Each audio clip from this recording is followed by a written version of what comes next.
La parole est à Dominique Quillemoes. Merci, Monsieur le maire.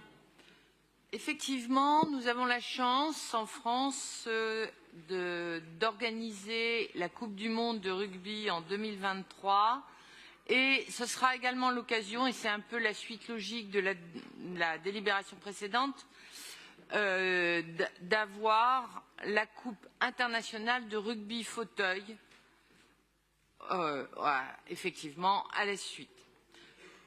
Et tout d'abord, puisque, comme l'a fait notre collègue Nicolas Bonnet-Oulage tout à l'heure, puisque nous allons parler de rugby, je voudrais dire un grand bravo au 15 de France. Je pense que là-dessus, on peut tous être d'accord. 53-10 à Twickenham, c'est totalement historique et vraiment, il faut s'en féliciter.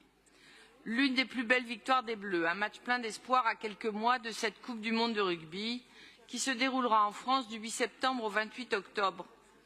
Cette compétition s'annonce comme une grande fête populaire où se mêlent les cultures du monde entier autour de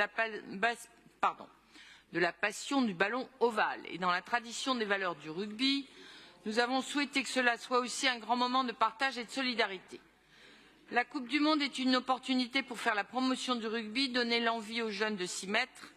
Aussi, France 23 s'est engagé à financer la rénovation complète des terrains de rugby dans les quartiers prioritaires de la politique de la ville pour un montant de 450 000 €. Par ailleurs, toujours dans une logique d'héritage et de partage, le dispositif Campus 2023 permettra à plus de 1000 jeunes apprentis qui auront travaillé à l'organisation de la Coupe du monde de bénéficier de formations aux métiers du sport, du tourisme et de la sécurité.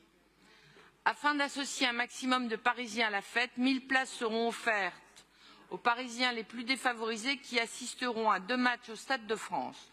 Une billetterie sociale avec des tarifs préférentiels est également mise en place. Et pour la première fois, Paris accueillera la Coupe internationale de rugby fauteuil, sport en plein essor, devenu discipline paralympique en 2023. Les matchs se dérouleront entre les quarts et les demi-finales à l'Accor Arena et à la Halle dans le 12e et à la Halle Carpentier dans le 13e.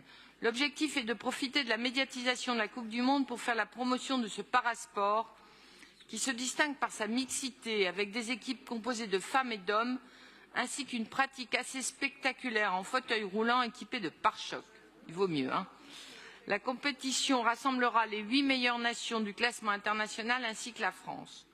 Moins d'1 an avant les Jeux olympiques et paralympiques, nous avons la chance d'accueillir l'un des plus grands événements sportifs mondiaux, une Coupe du monde que nous avons souhaitée populaire, festive, solidaire et inclusive. Je vous remercie.